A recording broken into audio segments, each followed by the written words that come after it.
आज मैं oregano leaf का पकौड़ा बनाती हूँ। आज के दिन में बैल्कनी गार्डन या टेरेस गार्डन में ओरिगेनो लीफ एक कॉमन प्लांट है। इसका पकौड़ा बहुत ही टेस्टी बनती है। एक बार आप बनाइएगा, उसके बाद पता चलेगा आपको ये कितनी टेस्टी होती है। तो चलिए शुरू करते हैं।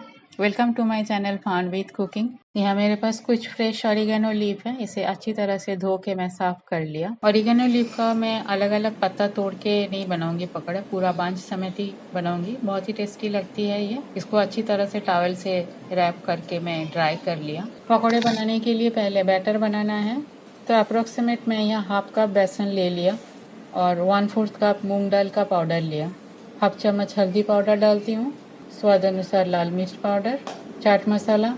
अब थोड़ा थोड़ा पानी डाल के एक मीडियम कंसिस्टेंसी का बैटर बना देती हूँ। बैटर का इस तरह का कंसिस्टेंसी होनी चाहिए।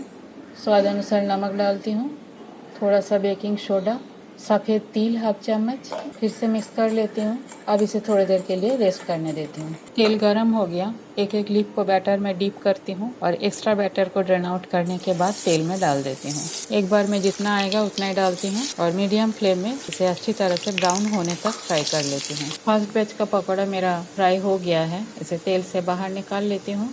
दूसरा बैच डाल देती हूँ। इस तरह से बैच में सारे पकोड़े में तल लेती हूँ। सारे पकोड़े मेरा फ्राई हो गया है। इसे मैं टिश्यू पेपर के ऊपर रखा था, एक्स्ट्रा तेल भी इसका ड्रेन आउट हो गया। अब एक प्लेट में इसे निकाल लेती हूँ। आप चाहो तो इसके ऊपर एक्स्ट्रा चाट मसाला या ब्लैक पेपर पाउडर स्प्रेड कर सकते हो। टी टाइम स्नैक्स के हिसाब से ये बहुत अच्छे लगते हैं। आप चाहो तो इसे दाल चावल के साथ भी साइड में खा सकते हो। ओरिगेनो लीफ का पकौड़ा बनके तैयार है। रेसिपी अगर पसंद आई तो मेरे चैनल को लाइक शेयर और सब्सक्राइब जरूर कीजिएगा।